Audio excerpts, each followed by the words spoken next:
بسم اللہ الرحمن الرحیم۔ قبلہ عرب کی ایک لڑکی ایک لڑکے پر عاشق ہو گئی۔ عشق کا بھوت دونوں کے سر پر چڑھ کر ناچنے لگا۔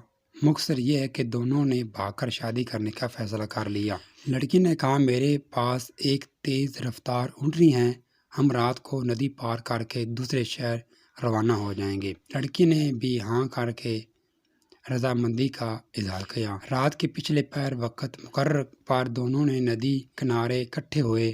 لڑکی بولی میں اونٹنی پر سوار ہوتی ہوں، تم پیچھے سے ہانکتے ہانکتے ندی پار کرو، پھر اونٹنی پر بیٹھ جانا ندی پار کر کے۔ لڑکے نے کہا مگر ایسا کیوں، میں بھی تمہارے ساتھ ہی بیٹھ جاتا ہوں، ہانکنے کی کیا ضرورت ہے، اونٹنی خود بخود چل تو رہی ہے۔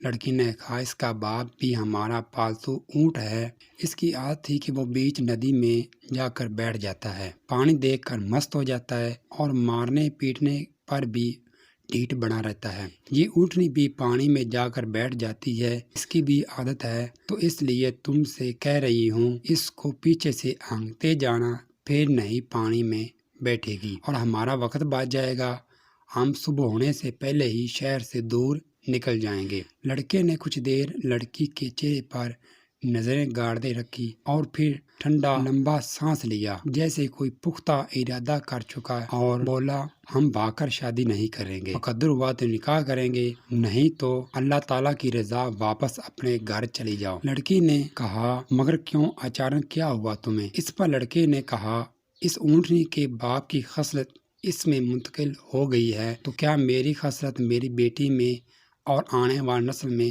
منتقل نہیں ہوگی؟ آج میں تمہارے ساتھ بھاگ رہا ہوں تو کل میری بیٹی اور کسی کے ساتھ بھاگ جائے گی۔ یہ کہہ کر لڑکا واپس پلٹ گیا۔ دنیا مکافات عمل ہے، جیسے کرو گے ویسا بھرو گے۔